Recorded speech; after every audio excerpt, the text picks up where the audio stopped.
Om Sahana Vavatu Sahanau Bhunaktu Sah Viryam Karavavahai Tejasvanavadhitamastu ma vidvishavahai. Om Shanti Shanti Shanti. Mukam karoti vachalam pangum langhayate girim yat krupatamaham vande paramananda madhavam. Samasta jana kalyane niratam karunamayam namami chinmayam devam sadgurum brahmavidvaram. Harihi Om Shri Gurubhyo Namaha. Harihi Om.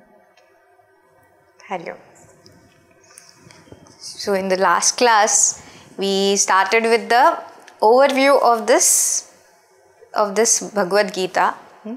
We saw that, in brief we saw, of course, that, what is it that Shankaracharya ji has written as an introductory bhashya. To go into more of it, we will require to do little bit more study. But what I am going to do is, as we are going through these classes, I will be bringing in one point so that it doesn't become too complicated at one time itself. Right? We will go through concepts as we gradually move into it. Right? So, what is the primary purpose of this Bhagavad Gita? So, this primary purpose, what Bhagavan Shankaracharya ji says, is that it is that of Nishreyasa. Nishreyasa as in this student, this adhikari, the one who is come to Bhagavad Gita, is basically seeking that which will take him out of this samsara, this cycle of birth and death, which is revolving, right? In this, which is keeping us bound in this samsara, right? That is what should come about. That absolute good should come. Paramashreyasa, or that nishreyasa, without any kind of bondage with that sukha that we are getting, right? That which we are seeking at the end of each action is that happiness.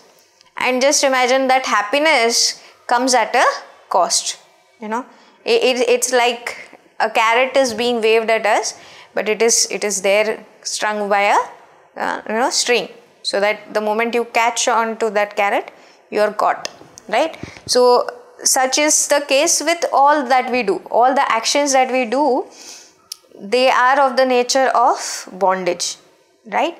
Why? Because we are doing these actions with some kind of desire to be accomplished. We have certain expectations, and we go forward with whatever activities we do in order to fulfill those desires, to fulfill those expectations, right? But now, if there is something in this world which can be attained without any kind of desire, without anything which is of this binding nature, what is that? So that is what we are going to learn in this Bhagavad Gita, right? That Parama Nishreyasa is that prayojanam of this text. Then further, you will ask, why do you think this samsara is of the nature of bondage, right? So as we said, whatever actions we do, they are entailed because of some desire, and this desire is what will keep us. But what is it, am I not fulfilling that desire by, acting on that? If I want to acquire something, right? If I desire something, be it a position, be it an object, be it a person, right? So I'm working towards it. So with the action, won't my desire get exhausted? So then here comes a antithesis of that, is that with that action there is bound to be a result, right? And when we are performing that action also, there is that sense of I am doing, that this is done by me, that I like doing this, I don't like doing that, right? So all these likes and dislikes get attached to that action. Even as I'm performing itself, I am somewhere attaching these tags to myself, right? So there is the tag of kartrutva, that I am the one who is the doer of this action. Okay, so the action is there. I want to achieve, a certain goal by performing this action. But while I am at it, what is going to happen? I am also going to latch on this kartrutva with it, that doership, that ego, you might say, of being that performer. So I am that performer is what comes in, right? And then you have the, once the action is done, you are expecting the results also, right? And you will say that I have done it, so I should gain the benefits of it, right? I am just entitled to it, irrespective of whatever you say. Yes, true. So with this comes the other tag of being that bhogtru, or the enjoyer, or having that ego of being that enjoyer of that result. I am entitled to the result, so therefore, be it something good, so then therefore I will enjoy it, or be it something not so good, even then I am only the one who is going to face it, right? So either way, these two tags, that of being a doer and an enjoyer, are going to tag along with whatever action I do, right? So in this way, what is going to happen? As a result of doing a particular action, there is bound to be this doership, enjoyership, right? So there is bound to be bondage. So who did it? I did it. So the moment that I did it comes, right? Not only in the world that is recognized, that this is the person, right? So too, what happens? Whenever I am doing something, I have this notion of having done it before, this notion of having been good at it or having been not so good at it. Who carries it? I only carry it along, right? So this bondage is there in terms of any action, right? Of being a performer and a enjoyer, right? Then second is that, it is bound to bring some kind of pain to me. Some kind of pain, what do you mean? So here it is basically, I am going to use this equipment of mine, right, to perform this action, right?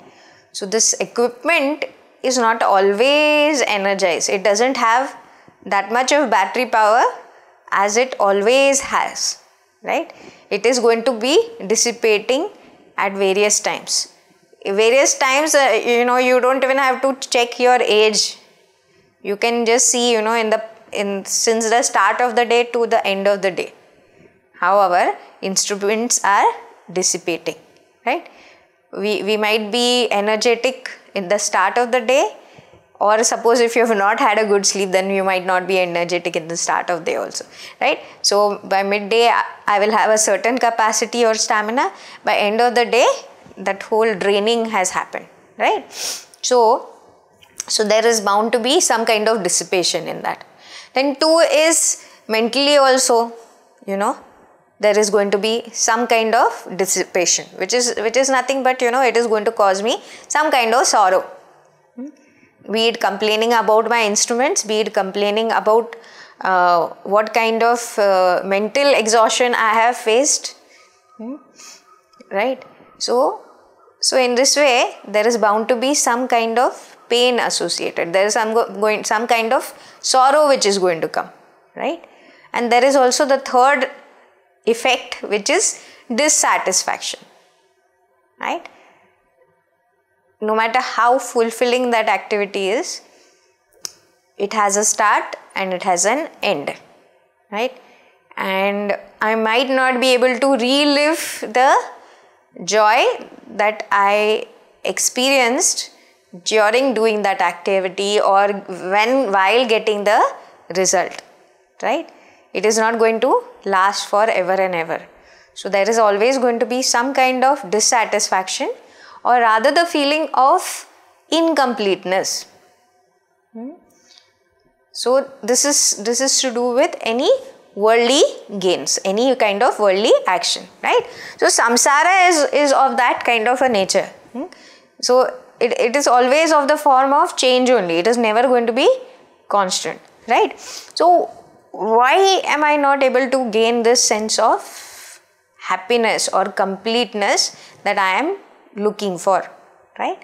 So then Bhagavad Gita here is going to tell us what, or the Vedas are telling us what, that one is that our true nature is not that which we are right now experiencing, right? That which this mind and intellect is able to gauge as this person is not what I truly am, right? So because of this ignorance, one is that not knowing, because I don't know, right? I take, in addition to this, I take something else as me. And that me is never going to give me that completeness, okay? Because that me is manifest in this world. It is made up of these changing equipment. In fact, I was, if I look back at my own lifespan as this jiva, right? I have been changing since my birth. So I cannot even say that this body is me, right? This body has ever been changing. That which I was born with is not the same, right? They say that the entire set of cells is regenerated every 7 years even, right? So how do I claim that this is me? Or even the thoughts that I have, or even the likes and dislikes that I have, they keep changing in the course of the day itself, right?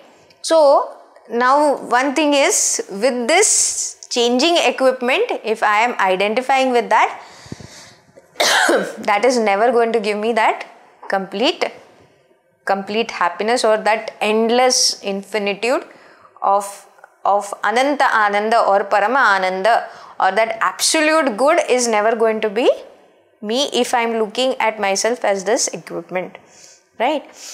So therefore, the first cause is that, in this changing samsara, I am interacting with my changing equipment and taking myself to be this changing.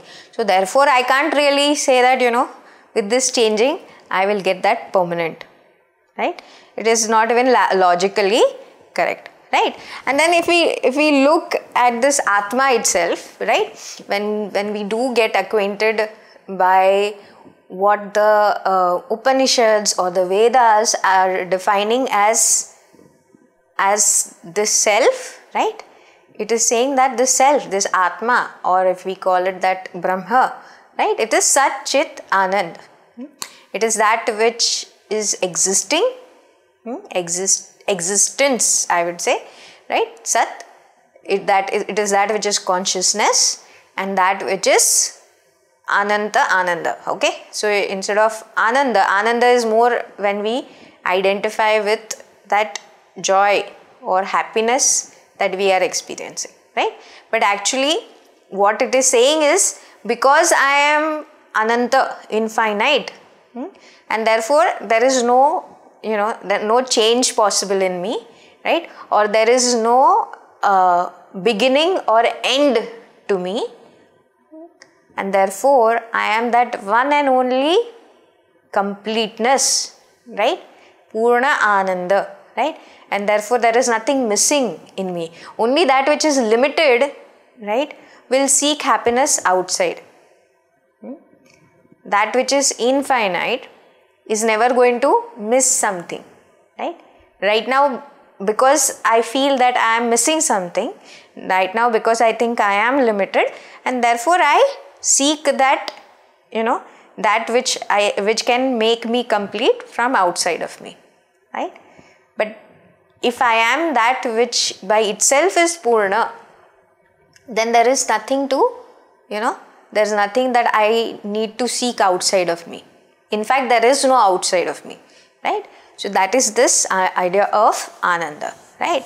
So now one more thing that we can look at in terms of any action that we take up, right? Any action in the material world is of the nature of some form of change being brought about, right? Like say suppose I am, suppose you are bringing about something in this world, right? Like say suppose I am manufacturing this. So this manufacturing or this production itself is a process, right? And it entails some form of change being brought about to that, to that which is the raw material, you might say, right? So there is something which is existing and that will be changed, right, to bring about something new. Okay, so that is that production, right, which we in Sanskrit say utpadyam. Then second is, say suppose I have already something.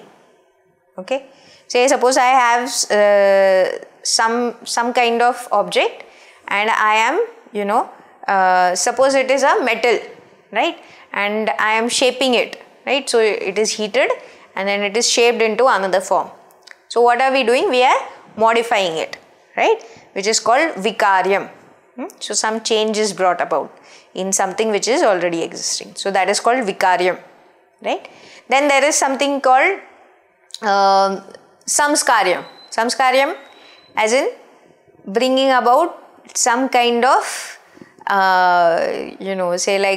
say suppose you have suppose you have an existing commodity and you are doing some kind of external modification to make it something else, right? So then what does it become? It becomes something new, or we upgrade it, you might say, right? So that is samskaryam, okay, right? And then you also have another change which is like procuring that object from somewhere, right?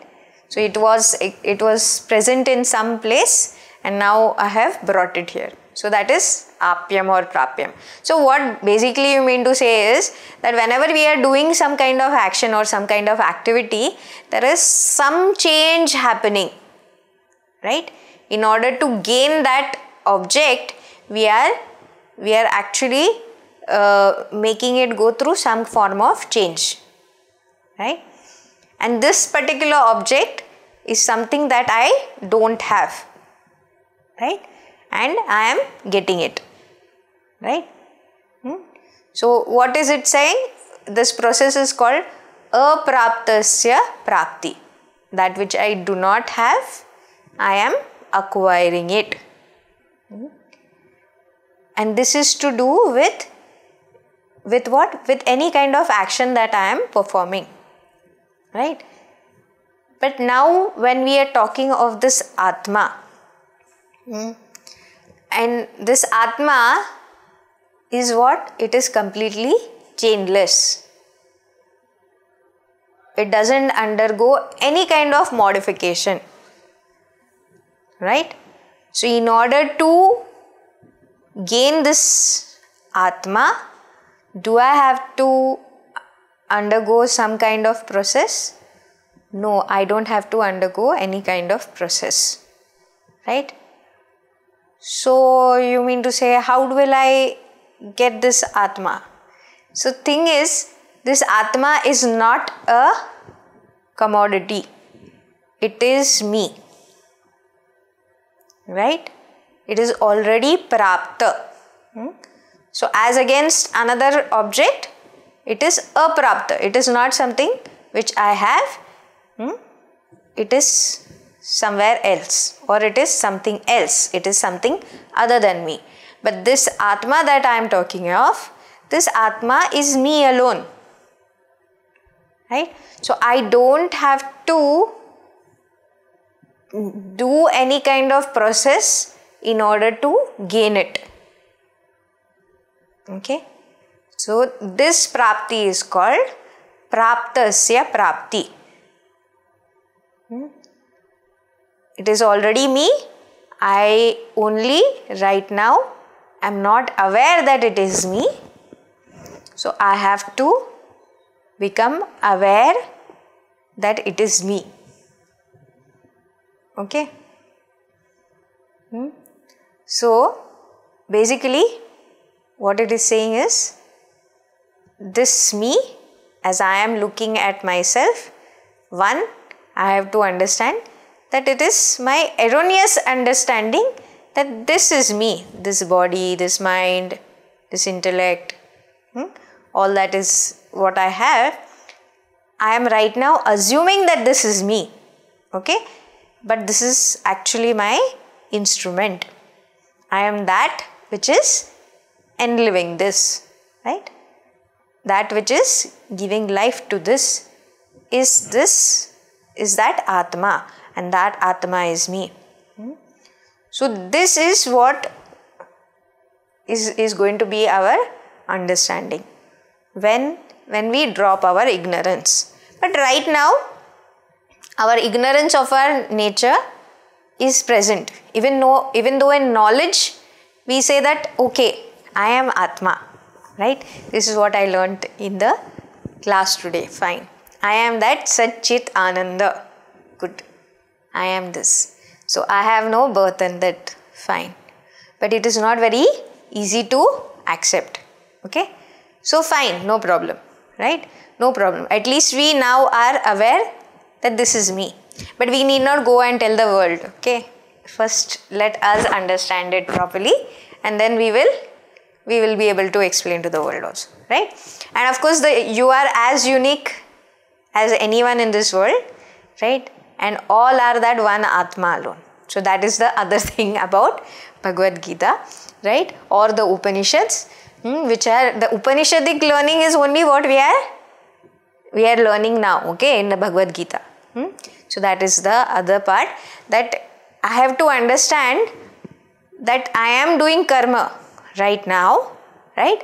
With the understanding that I am in this world, I have to live, I have to sustain myself, I have to be happy with whatever I gain. And if I am not happy, I will keep working for more and more, right? In different ways. And this is my understanding at present, right? But now, Bhagavad Gita is going to tell, there is one Paramashreyas, there is going to be higher goodness that you can attain. How? By walking this path of dharma. What is dharma? Dharma is that which is sustaining this world, right? Dharma is that which is making this world go around, right? You might, in a very romanticized way, people say that love is what makes this world go around. Correct. But it is dharma, which is making this world go around, right? So if I walk the path of dharma, and I perform my actions as per how dharma is guiding me, then I will be able to drop this bondage of actions by dedicating them to the higher, right? Not just that, the actions will then not bind me to a doership and an enjoyership. Then plus I will gain as bonus purity of mind and clarity of intellect, right? So that in my evolutionary journey, I will keep moving forward towards that which is that highest gain. Okay. So this is basically what is the learning of this Bhagavad Gita. Fine. And further he says that, if we say that, who is the one who is eligible? Am I eligible for this knowledge? I can listen to the shlokas. I don't understand Sanskrit. So, am I eligible for this knowledge? Yes, all of us are eligible for this knowledge. Right? And we don't have to worry about the Sanskrit part. Right? These verses have been put down in such a way, they are actually simple language which has been used by Ved Vyasji. Though sometimes it does get complicated in the chanting. So first we will just go to understanding what they are saying, right? And if we are able to listen and chant, we'll listen and chant, right? And slowly as we go, we will be able to even break up the words and know what their meaning is, right? So we should not, Sanskrit is the key. It is the language to understand this. But we have great commentators like Pujya Gurudev Swami Chinmayananji, who have given brilliant commentary on the text, right? Such that we can understand, such that we can relate to it, right? So there is ample time for us to understand and imbibe this. But that, understanding should not be limited only to our intellectual understanding, but we should be able to apply it in life. And therefore it is given in this Bhagavad Gita, right? So that we know that it is that knowledge which can be implemented. It is not something which has to be a scholarly knowledge, right? So here one is that, yes, do you feel that, there is more to life than just working, than just going about our routine? Then yes, Bhagavad Gita is for you. Do you feel that there is a higher power and that power is guiding us day in and day out, supporting us? Then yes, we are a adhikari, we are that eligible student. Why? Because we have to have that Shraddha. One, in the existence of God. Two, in the Shastras, the scriptures, that they are guiding us, right? And three, we have faith in ourselves that we can walk this path, right? Therefore, we are definitely, eligible to study this text. Fine. So now, going on to the, and basically, it is not that the person has to be a learned person, the person has to be spick and span and clean in character, right? Or the person has to be perfect in all ways. No, that is not the student of the Bhagavad Gita, as even Gurudev says, but it is the one who can sit quietly and abide in this knowledge at some point of time. That person is eligible, no matter what they have done in their past life, right? So that is what we have to keep in mind, right? So now, the first verse, I will repeat once, and sometime, you all can also start chanting it.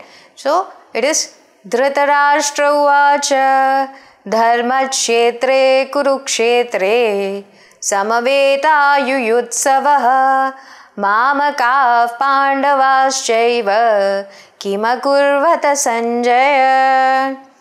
So, Dhritarashtra uvacha, Dhritarashtra thus said, O Sanjaya. Sanjaya is his companion who is going to narrate to him what is happening in the battlefield. So he talks to Sanjaya and he says, Dharma kshetre kurukshetre samaveta yuyutsavaha mamakav pandavaschaiva kima kurvat. What are they doing in this battlefield? O Sanjaya, now he is saying over there, what did my people as in he is referring to his sons and their whole cavalry. right? What did my people, Mamakaf, my sons, basically he's saying, and those of Pandu, Pandavascheva, those sons of Pandu, what are they doing, right? What are they doing on this battlefield? Oh, Sanjaya, kindly tell me, bring me up to date, is what he's saying, right? So here we have to know that Sanjaya, who is Sanjaya? So one more thing before we go in is that this dialogue, which starts with Dhritarashtra opening in, and so that is Dhritarashtra Uvacha, right? So Dhritarashtra says this, basically Uvacha is that, right? So it is taking place on the 10th day of the battle, right? On the 10th day, Bhishma has fallen. He is dropped down after, Arjuna has shot out to him, and he is lying on a bed of arrows, right?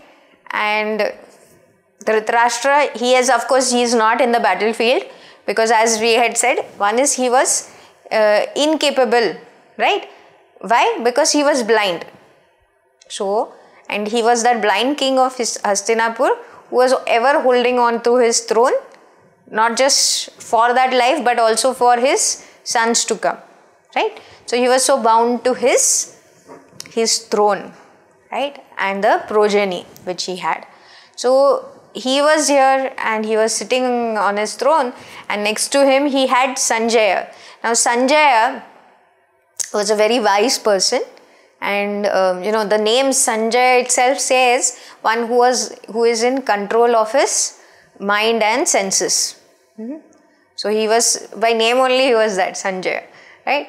And as such, by character also he was such that he was a wise person, and he was very unbiased in how he spoke, and he knew his duty to the hilt, and therefore he was sitting with Dhritarashtra and not there in the battlefield, right? And he was bestowed with a special power. Okay, he was given, in fact, the Divya Drishti, the divine vision, you might say, right? By who? By Vyasji, so that he could see what is happening in the battlefield and narrate that to Dhritarashtra. Now, as we said, he was someone who was not going to, just say things to please the king. He was going to say things as they are happening, without putting any kind of mirch masala, right? Normally, what will happen when we are talking and we are listening to some encounter, like even when we are hearing some commentary happening, right, of the match, there is bound to be some kind of humor, some kind of, gossip coming in, etc. But here, no. Sanjay was telling things as it was, right? So here he starts and he says, and also, one more thing to point out here in this verse is how Dhritarashtra was so bound by his, or attached to his children, right? So even though he is the king, right, and it is his entire clan, not just the Kauravas, but the entire clan. He is not just even the Pandavas, but all the well-wishers, all the great men, great kings from even around the other places, or other kingdoms who were even related to him, right? All were there on that battlefield. But all he could say was Mamakaf, mine. That mine always comes first, right? How are my sons doing? And those sons of Pandu, right?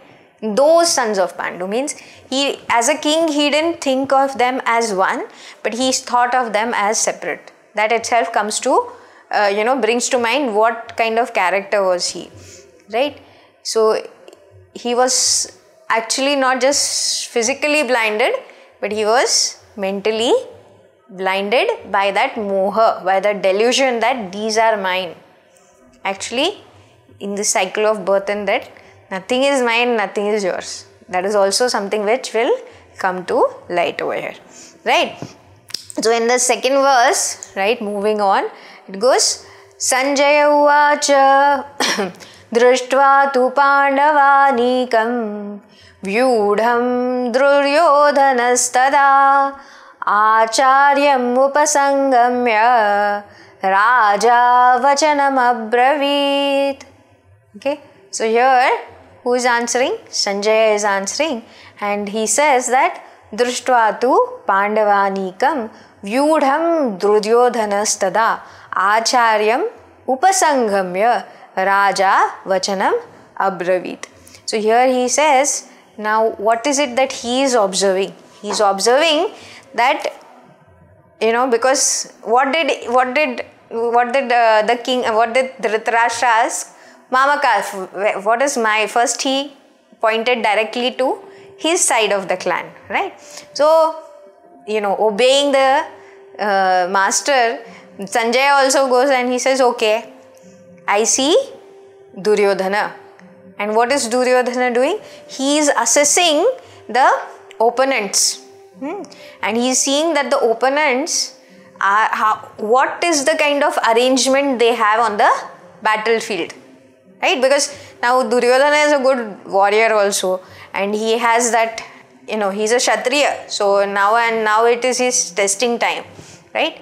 And this is the first day of battle, so he is assessing the opponents and he is seeing how have they arranged themselves, right? So one thing to mention here is that,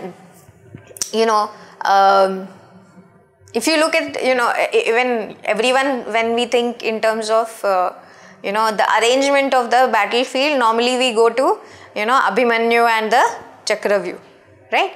But normally also, you can just imagine there are thousands and thousands of people on that battleground, and this entire set of, say even one side of opponents, if you look, they have to be so much in sync with each other that they should know how this arrangement should happen.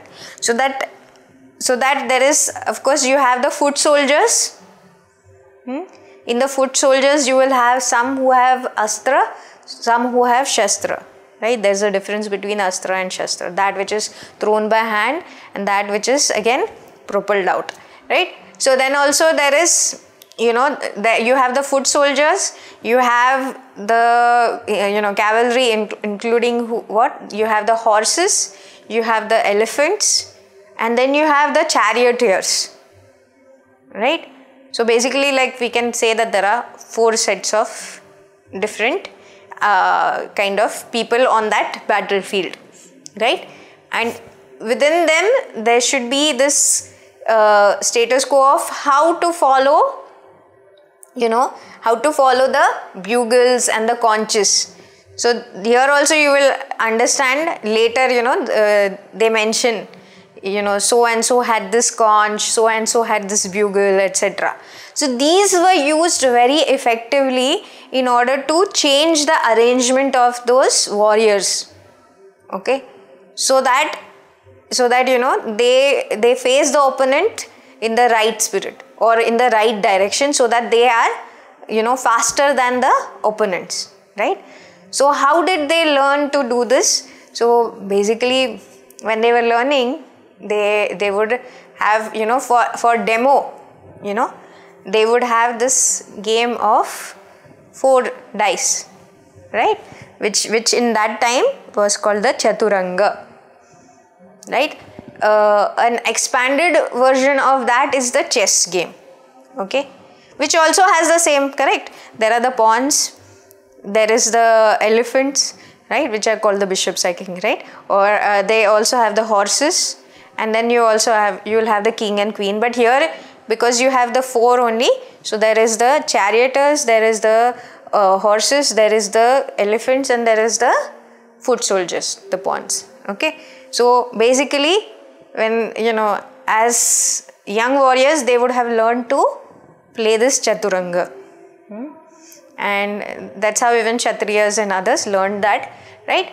And therefore they would have a kind of a trial of how each set of warriors will function. So anyway, here it was Duryodhana, he was assessing his opponents and he was saying, having seen them, društva tu pandavanikam, having seen the Pandavas drawn in a certain formation, right?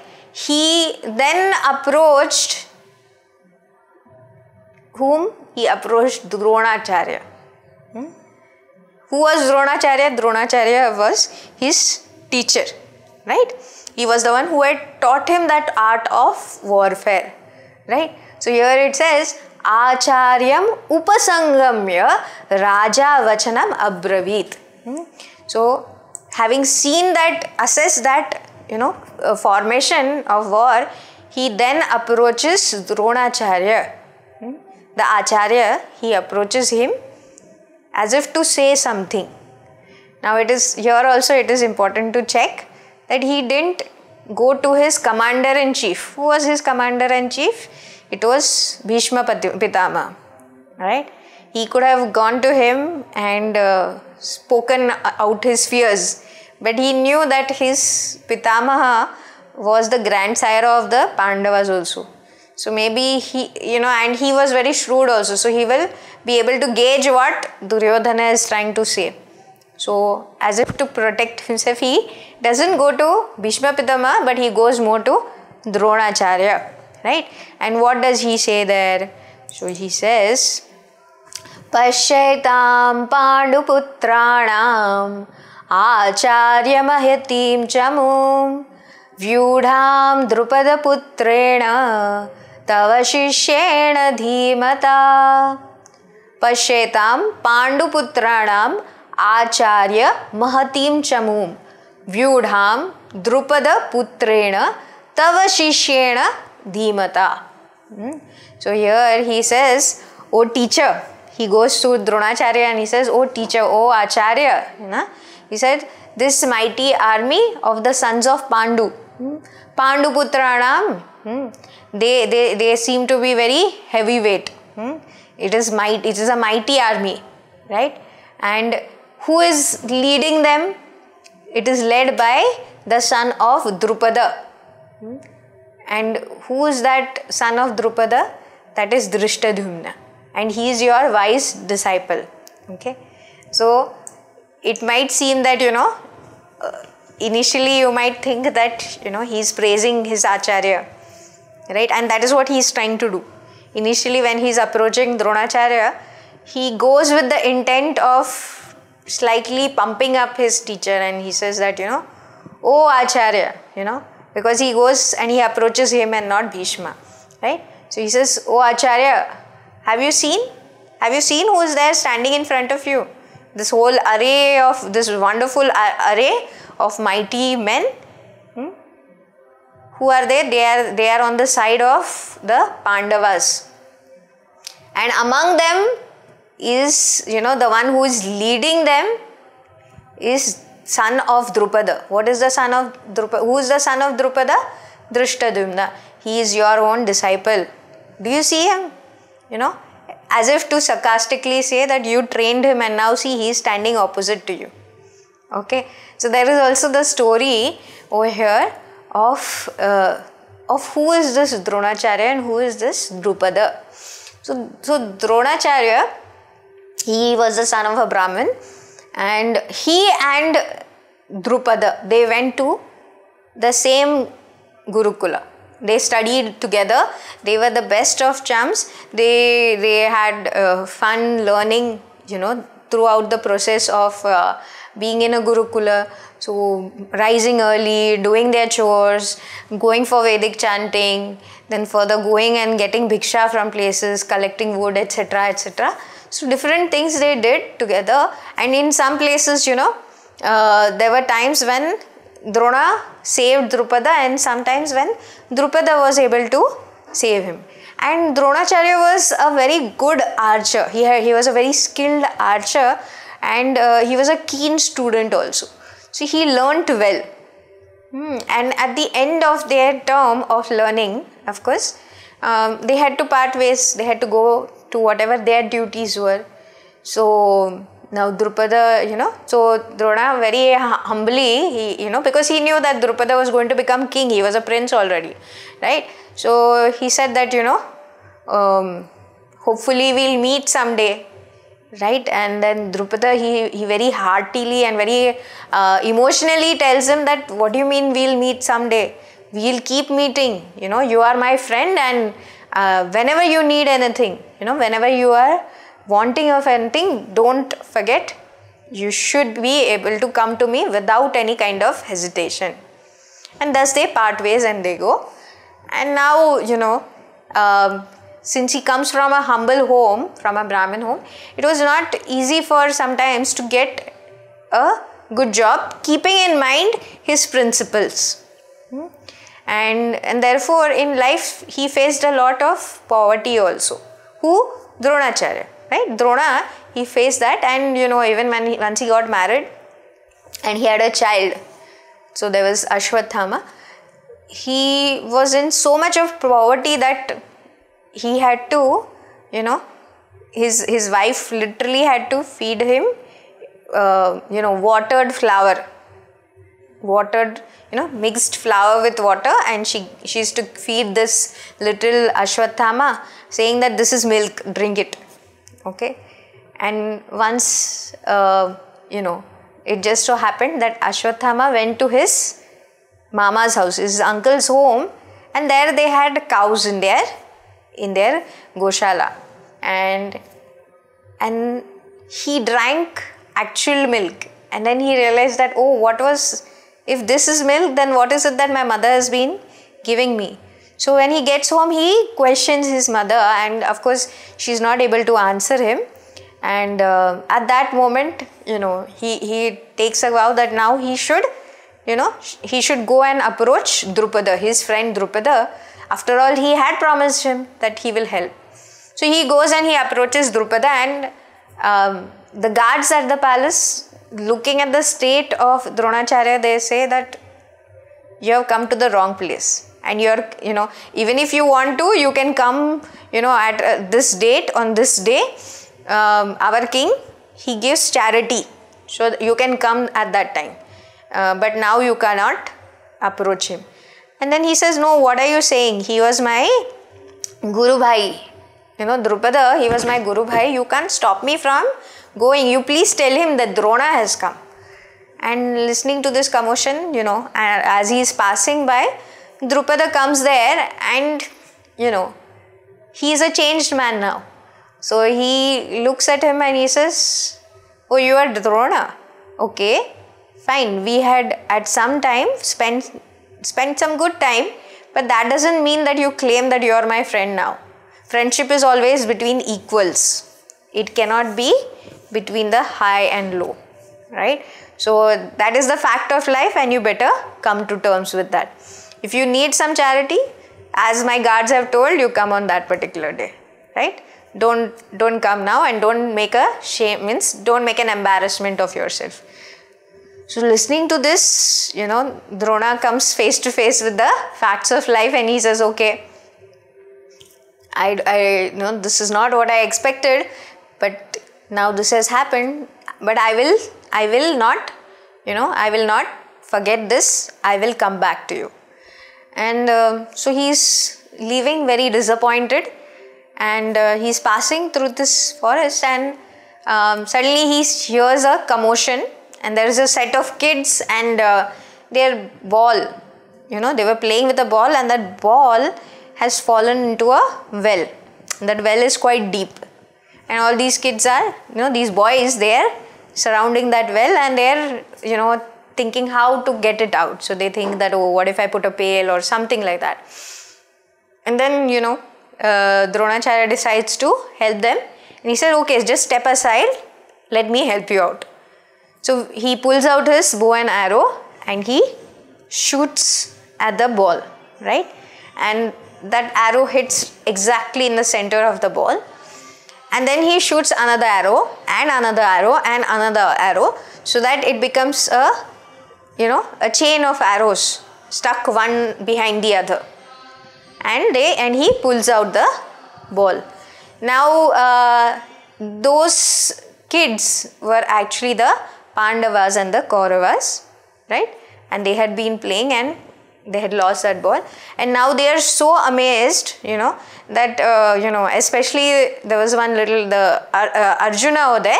He goes running to his Pitamaha, who is Bhishma, and he says, this is what happened. That man, he was just so amazing. You should reward him, and I want to become like him sometime. So now Bhishma Pitamaha says, I must approach this person, and he catches hold of Dronacharya and he appoints him as the teacher to the Pandavas and the Kauravas to teach them the art of warfare in the best possible way. And Dronacharya becomes their teacher, and he is the best teacher, right? He's always alert. He is teaching them that which should be taught to all Kshatriyas, right? Not ever being, partial to one set of boys or the other, right?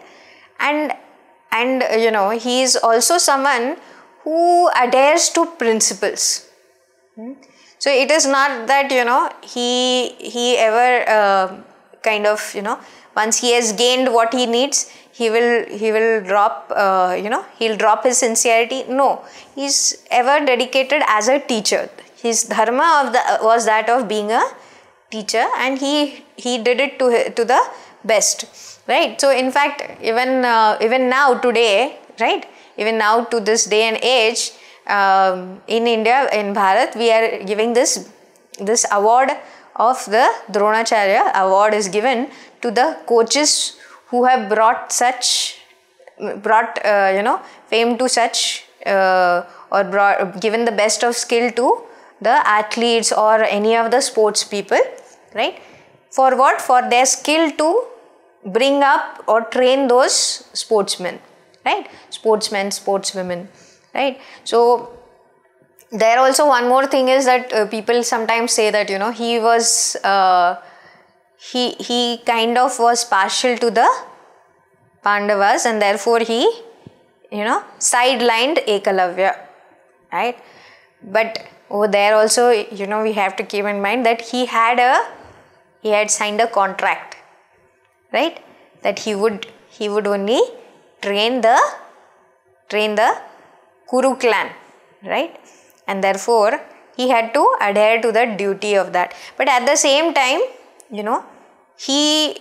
whoever he found was Patra, or was someone who deserved to study, to learn that Vidya, he would give that Vidya to them, right? And therefore he gave that Vidya also to, the son of Drupad, also also to Ekalavya, right? So such was Dronacharya, right? He was one of the best archers. He was also one of the best teachers. But of course, he had a bit of weakness, which we'll see later on, right? So here, what Duryodhana is trying to do is, he is trying to slightly pump up his teacher, and at the same time kind of be sarcastic and trigger him into fighting hard, right? By saying what? That here, do you see, oh teacher, do you see the entire Pandava clan and their whole set of people who are there in a wonderful formation. They are standing opposite us, and they are led by whom? They are led by Drishtadyumna. And this Drishtadyumna is who? The son of Drupad. He didn't say the name Drishtadyumna. He said the son of Drupad. Why? So that that pain which was there in Dronacharya should come to the fore. So you might ask, what happened to the story? He left the court. He left from Drupada and he became the coach. But then what? So then at the end of the studies, once the Pandavas and Kauravas, they graduated, then he told them that as Guru Dakshina, you should bring me this King Drupad. You should conquer this King Drupad. And they, very happily, the happy young graduates, they go and they also got a task to do as Kshatriyas. They went and fought Drupad and they conquered him and brought him, tied him up, and they brought him in front of their Acharya. And happily Drona releases Drupad and he says, you can give him half his kingdom back and half the kingdom I will keep with myself. And then he tells him, very avidly he tells him that now, we are equals, so we can be friends, right? So though he had said it in the best of spirits, but Drupada now took it in another spirit altogether, and he says that I will avenge this, I will not take this. What does he think of himself? So he is hurt in some way, so he decides to do this yajna. He goes back home and he pledges to do this yajna, by which he should get a son who will defeat Drona. Okay, and that son he names as Drishtadyumna. Okay, then also during that that encounter with the Pandavas and Kauravas, right, who had come to do the task which their teacher had given them, he saw how Arjuna was so intent, and he is the one who battled with Drupad and caught him, and conquered him. So he saw this skilled warrior in Arjuna, and he decided that I should have one more child, and that should be a girl, and she should wed Arjuna. Okay, and that was Draupadi.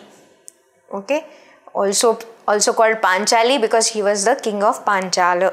Okay, so your basic lesson here is that just by performing the action does not end. It results in something, and that is going to cause us further trouble, right? So here also this is basic thing is that how we meet each situation, or how we change the way we meet each situation is totally in our hands, right? So each action will have its consequence. Revenge is not the answer or solution to any kind of problem that we might just assume that there is a problem, right? So therefore here very tactfully Duryodhana is telling Dronacharya that, hey teacher, do you see right in front of us? Who is that? Who is leading that great formation that they have done? It is the son of Drupada. Okay, that same Drupada who had brought you down, that is the same person here, right? And then of course next the verses 4 to 6, he talks of those people who are lined up, and he talks of the 17 warriors that we will take in the next class, right? I can even just chant the verses for you, right? Atra shura maheshvasa bhimarjuna samayudhi yuyudhano viratascha drupadascha maharathah drujtaketuschekitanaha kashirajascha viryavan purujit kuntibhojascha shaibhyascha narapungavaha yudhamanyuscha vikranta uttamaujascha viryavan saubhadro dropadeyascha sarva eva maharathaha. Okay, so this is the 3 verses 4, 5 and 6. Basically Duryodhana is telling Dronacharya, look at the lineup of warriors. They are nothing short of Maharatha. Maharatha, those at a time can, those are such great, archers that at one time they can face 10,000 arrows, okay, and more, right? So they are such a wonderful lineup of 17 warriors he recounts over there. Further we will take in the next class. Okay. One question was, all this storytelling by Sanjay was a delay of 10 days and whole episode was of 18 days. Did Sanjay cope? No, so here actually only when he's concerned, right? Who is concerned? Dhritarashtra is concerned, when he hears that Bhishma has fallen down, because otherwise he is very kind of sure that everything is going to happen. We are great in number, and not just that, the entire side, or rather the entire army of Krishna is with us, right?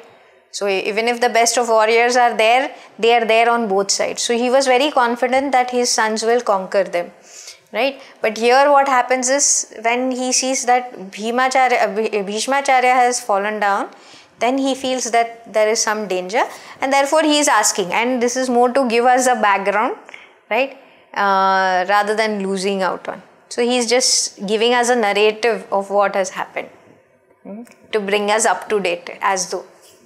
Okay, right. Om Purnamada Purnamidam Purnat Purnamudachyate Purnasya Purnamadaya Purnamevavashishyate. Om Shanti Shanti Shanti. Harihi Om Shri Gurubhyo Namaha. Harihi Om. Loka Samasta Sukhino Bhavantu. Loka samasta sukhino bhavantu. Loka samasta sukhino bhavantu.